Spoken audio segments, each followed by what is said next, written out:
Hello and welcome to Insights, a podcast from Understanding Society, the study that captures life in the UK in the 21st century. Understanding Society is a longitudinal survey. Every year we ask each member of thousands of the same households across the UK about different aspects of their life. In these podcasts we explore how our data has been used in a key area. We look at what we found, what it tells us, and what we can learn from it. I'm your host, Chris Coates, and in this episode we're looking at flexible working and what it might mean for how men and women share childcare and housework. To discuss it, I'm joined by Dr. Cara Booker, a Senior Research Fellow at the University of Essex. So, to begin with, Cara, can you just clarify for me what we're talking about here? We're not just talking about working from home, are we? No, we're actually talking about different types of flexible working arrangements that people have with their jobs. And in Understanding Society, we ask about 8 specific types of flexible working arrangements, one of which happens to be working from home. These arrangements are varied because they need to be able to give workers control over where and when they work, so it can't just be working from home. In the paper that we are discussing today, we actually look at flexi time, compressed working hours, and annualized hours, and we kind of combine all of those into one broad flexi time category. And then we're also looking at individuals who are working from home.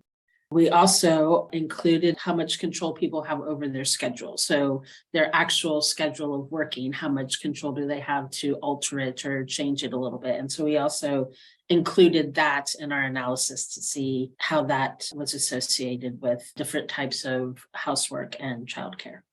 So these ways of working flexibly, the various permutations, they could be good for all of us because they give us more of a balance between work and our lives outside work. That's right. I mean, that's theoretically the idea of being able to work flexibly is to be able to do things to balance your life between work and home and to do some of the things that you might not have been able to if you're working straight 9 to 5. You might not be able to pick your children up when they get off school, or you might not be able to take a day off when a child is sick and make up the hours differently, or compress 40 hours of work or 36 hours of work into 4 days instead of into 5 days, so you have an extra day to do other things.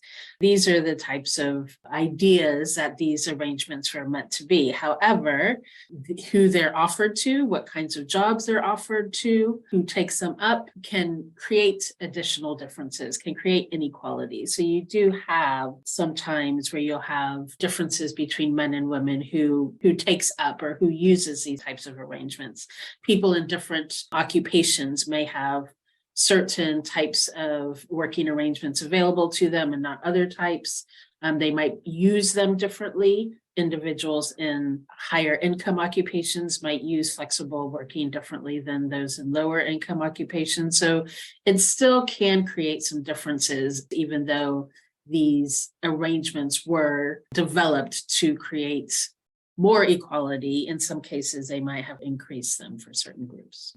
And I think one of the things that you wanted to look at in particular was whether these ways of working might reinforce gender roles in the home in particular. That's right. Flexible working arrangements kind of have been shown to be more beneficial to those with high work demands. And the individuals traditionally with high work demands tend to be men. Or in the case of our paper, we're looking at mothers and fathers. So I'm going to be talking about fathers. And so we might hypothesize, or we might think that if fathers use flexible working arrangements, they would be able to have more capacity to engage more with routine housework or childcare.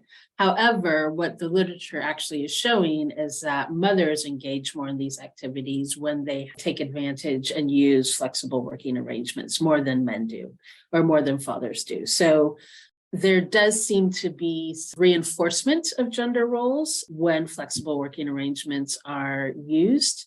And we just wanted to dive deeper into that and not only look at parents of children age 12 and under who might need more childcare than, say, older adolescents.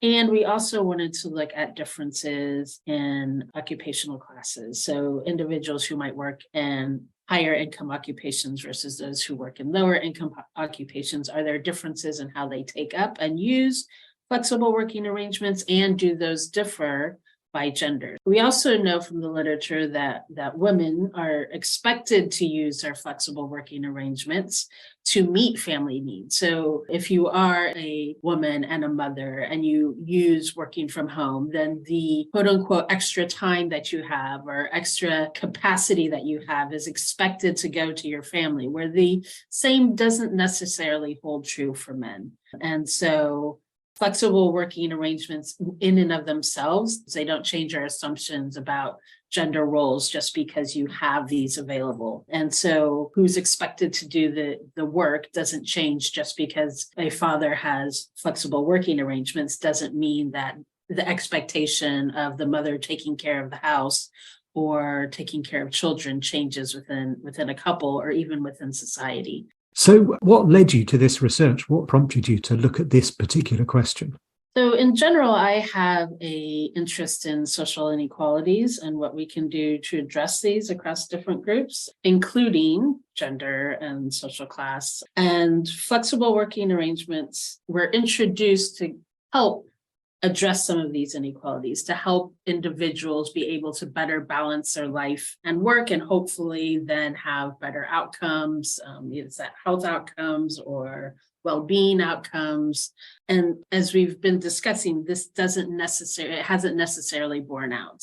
And so we just wanted to dive deeper into understanding why that is. Is there a specific thing with policy that we might be able to recommend or to describe the types of people who might take up certain types of flexible working arrangements? And so we just wanted to dive deeper into this question and understanding why there's still inequalities, given that we have a policy in place that is supposed to alleviate some of these inequalities. So what did you find out? So for mothers, we did find that mothers with access to or used flexi time actually had a lower share of their housework. Men were more likely to pick up the slack. And that's compared to mothers who did not have access to flexi time. We also saw that those who worked from home did fewer hours of housework and less routine housework. And those with a lot of control over their schedule did more routine housework and childcare. So that's a little bit of an opposite finding. And that might make sense because if you have more control, then you can identify those times where you need to go and say, pick up your children, or you need to go and do something for your house. And for fathers, we did see that those who were able to or worked from home were less likely to say that they shared responsibility for childcare. And those fathers with a lot of schedule control did more routine housework. So that's a kind of a similar finding for mothers and fathers. And then finally, we wanted to look at these interactions between occupational class and mothers and fathers. And what we found is that mothers in high income occupations and work from home were more likely to share or have the fathers be more involved in the childcare compared to women or mothers who were in lower income occupations. And mothers who used flexi time and had low income occupations had greater involvement of fathers in childcare as well. So this is for mothers. So we're seeing that high income moms who work from home, their partners had more involvement in childcare. And low-income moms who use flexi time, their partners were more involved in childcare. And what were the findings for fathers? For fathers, we see that fathers who are in lower income occupations and work from home had more schedule control or flexi time available to them. They were more likely to do routine housework. And then we see that fathers in high income occupations who use flexi time were less likely to participate in routine housework. So there's a range of things happening there. Some people are doing more housework and some people aren't. To summarize, what we learn about flexible working arrangements is that they differ for different people, and people will take up flexible working differently depending on their circumstances and their occupations. And so therefore, we can't expect flexible working arrangements to work the same across all people. And I think we need to remember when we're looking at policy that, you can talk about flexible working arrangements as this big group, but within these groups, there are different types of arrangements. Not everybody will have all these types of arrangements accessible to them, and how they use them is something that they negotiate not only with their job, but in the case of this paper, possibly with their partner, depending on, how many children, who else they might be living with. All of these things come into play. And so when we're thinking about how policies impact people, we can't just necessarily think that they're going to impact everybody the same, because we're individuals and we have individual circumstances. And so what can this mean for government policy on flexible working then? For policy, we need to understand the arrangements under which maybe gender roles are exacerbated, or people use flexible working hours might reinforce specific gender roles. We need to also strengthen the employee's right to work flexibly. So sometimes you will have these arrangements available to them, but you're not necessarily encouraged, or if you ask about them, there might be some subtle backlash for taking these types of arrangements. And that needs to be addressed either within company policy or within government policy. And also starting to look at measures or policies that might change the culture around gender and work, and how people perceive different individuals in different classes of work in different occupations, and how gender might play into that. And also, we have paternity leave, but also, reinforcing that men take paternity leave. And finally, looking at reducing working hours or changing how people work. But again, we need to make sure that whatever the unintended consequences are, that we're able to address those fairly quickly and make it more equal for all individuals.